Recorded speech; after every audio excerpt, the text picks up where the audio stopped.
I'm 68 years old, and for most of my life, people describe me as a good man, reliable, helpful, always there when someone needed something. What they didn't see was how tired I was. I spent decades believing that saying yes made me valuable, that being available made me loved, that putting myself last was just what responsible people did. No one ever taught me how to say no. I grew up in the 1960s, different time, different expectations. My father used to say, "You don't complain, you show up." So I showed up. I said yes to extra work, yes to favors I didn't have time for. Yes to favors I didn't have time for. Yes to responsibilities that weren't mine. Yes to expectations I never agreed to.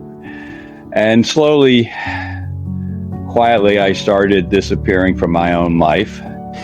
In 1989, I was 31 years old. New job. New marriage. First house. I remember my wife asking me one evening, "Can you come home early tomorrow?" I told her I couldn't. Someone needed me at work. That became a pattern. When my boss asked me to stay late, I said yes. When coworkers needed help, I said yes. When family asked if I was tired, I said, "I'm fine." I wasn't fine, but saying no felt selfish. And I didn't want to be that person. By the time I was 40, I was exhausted, but I didn't know why.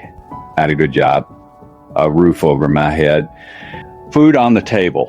So I told myself I had no right to feel overwhelmed.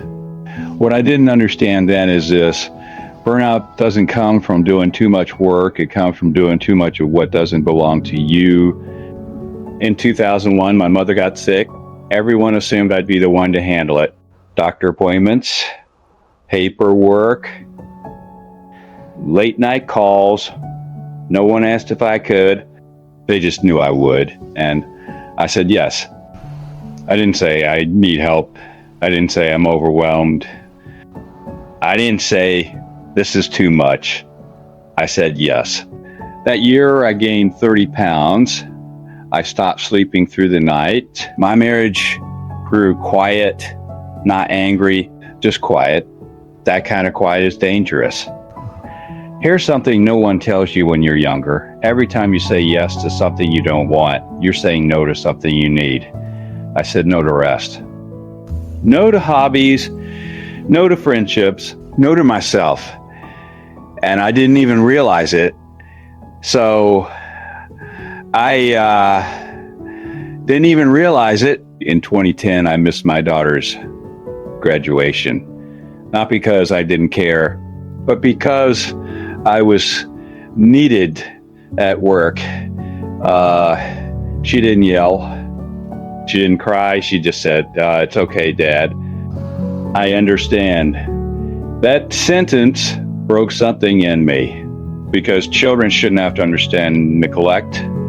By the time I was 55, my body started forcing boundaries I never set. High blood pressure, chronic back pain, anxiety I didn't have words for. The doctor asked me a simple question: "What do you do for yourself?" I didn't have an answer. I had built a life around being needed and forgot how to be myself. The real wake-up call came at 62. My wife sat across from me at the kitchen table and said, "I miss you, and I don't think you notice." She wasn't angry. She was tired. That scared me more than yelling ever could. Here's the truth I learned too late. Boundaries are not walls. They're doors. They show people how to treat you. And if you don't set them, life will take everything you offer and then ask for more. I started small. The first no I said felt terrifying. I told a coworker I couldn't take on extra work. I expected backlash. Nothing happened. The world didn't collapse. People adjusted. That's when I realized something painful. Most people weren't depending on me. They were just used to me. Saying no didn't make me less kind. It made me honest. It didn't make me selfish. It made me present.